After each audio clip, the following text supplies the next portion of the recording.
A Espanha chegou na Copa do Mundo, dá pra dizer, né? Pelo amor de Deus, demorou, mas chegou. Que jogo, meus amigos, que jogo, hein? Que aula de futebol coletivo. Hoje a França não viu a cor da bola. Não viu a cor da bola, hoje só deu Espanha e mostrou o que a gente estava esperando lá desde o começo lá da Copa do Mundo, que era essa Espanha aí. Esse jogo coletivo, esse toque de bola. Tivemos nos outros jogos, né, esse toque de bola, mas hoje foi eficiente, né? Hoje foi essa diferença entre os outros jogos para o de hoje foi que foi efetivo o ataque da Espanha e não deixou a França ver nada de futebol hoje. Mas vamos falar mais sobre isso no vídeo de hoje. Já me apresento, eu sou o Felipe, criador de conteúdo desse canal. Já vou pedindo para você deixar aqui seu like, comentar, compartilhar e principalmente se inscrever. Muito obrigado aí aos 32 inscritos, valeu demais. Vamos aí aumentar essa comunidade e que o debate venha e quanto mais crescer, melhor, né? Meu, não tem como a gente não começar a falar do jogo de hoje se não for a Espanha, né? Meu, que aula de coletivo que a Espanha deu. Mostrando principalmente para a França que nome não é só o que leva você à vitória, a uma final de Copa do Mundo, né? Ela mostra que o coletivo sempre é mais forte, né? Não é aquela única peça que vai te levar a vitórias ou levar numa final de uma Copa do Mundo. Hoje o coletivo da Espanha como um todo foi surreal, né? E não tem como falar sobre o coletivo da Espanha e não falar dos laterais dela. Meu, é surreal o que o Cucurella tá jogando nessa Copa do Mundo. Pô, é uma barbaridade o que ele tá jogando, viu? No jogo de hoje, ele simplesmente anulou o Olise. O Olise não viu a cor da bola. Hoje parecia muito o Olise do Bayern de Munique contra o PSG na Champions. É aquele Olise apagado que a gente não tá tão acostumado a ver nos jogos, né? Principalmente na Copa do Mundo, que estava sendo feito pelo Olise no meio de campo. E só tá aumentando a valorização do Cucurella nessa Copa. Pelo amor de Deus. Cada vez mais o Real Madrid só vai abrindo um sorriso e falando, realmente eu acertei nessa contratação. Pô, tá. Esse Real Madrid para a próxima temporada com o Cucurella naquela lateral vai dar o que falar, viu? Pode ser resolver um problema que na Champions foi um grande problema pelo Real Madrid, né? E tem sido um grande problema nos últimos anos, essa lateral. O Cucurella pode trazer uma tranquilidade que o Real Madrid não vê há alguns anos naquela lateral. E do outro lado da lateral, hoje a gente teve como titular o Pedro Porro. Foi totalmente novidade, porque naquele lado do campo, pela França, estava o Barcola. Então eu entendi assim que a França ia atacar muito por lá, pelo corredor, fazer a infiltração, levar ao fundo e atacar muito aquela lateral por conta do Barcola. Que o Barcola, a única coisa boa dele ali é realmente esse um contra um e a corrida dele, meu, ele é muito rápido. Então entendia-se que a França ia atacar muito por lá, né? Porque pela escolha entre o Barcola e o Doué significava a França abdicou de ter o nível técnico só e poder ter uma versão quase do Olise no lado esquerdo também, com o Doué. Hoje ela abriu de mão e quis levar o Barcola.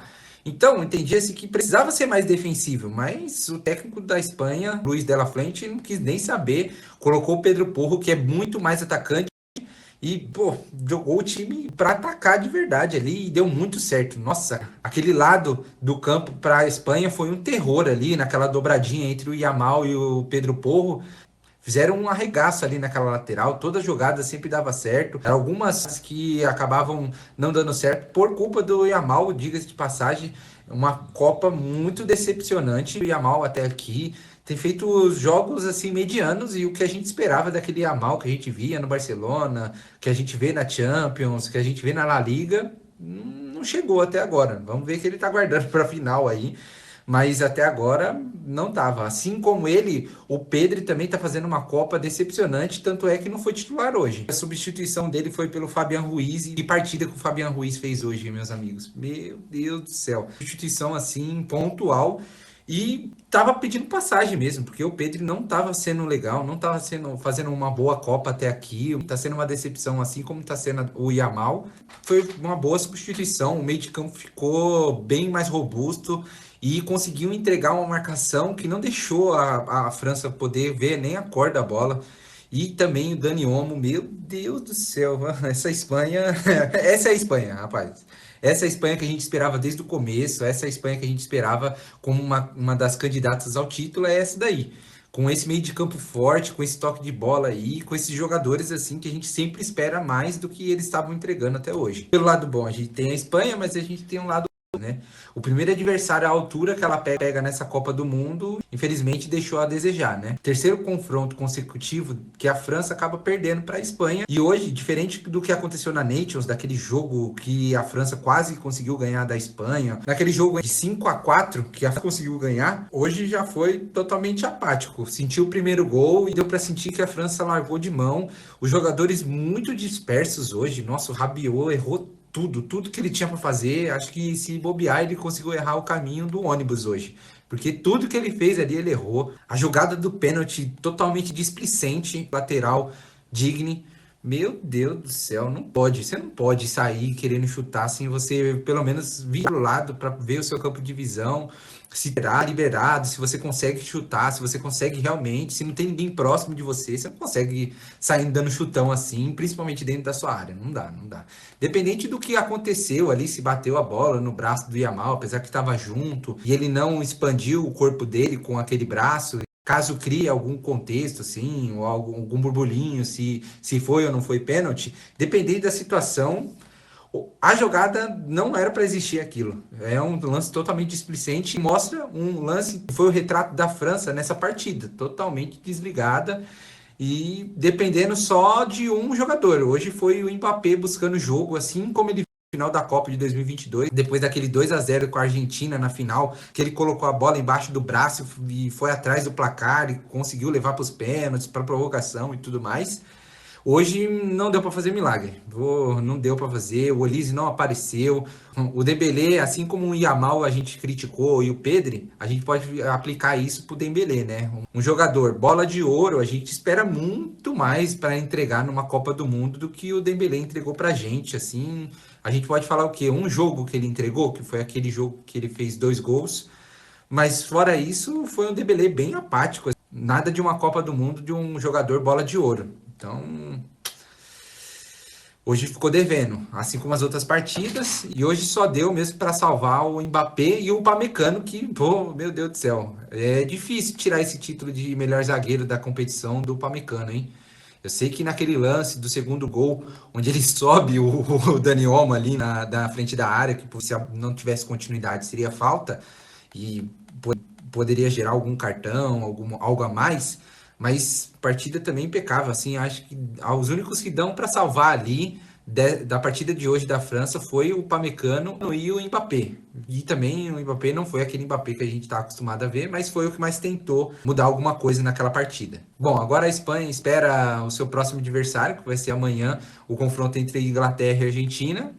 Se você não está torcendo para a Inglaterra até agora, eu não sei o que você está fazendo na sua vida.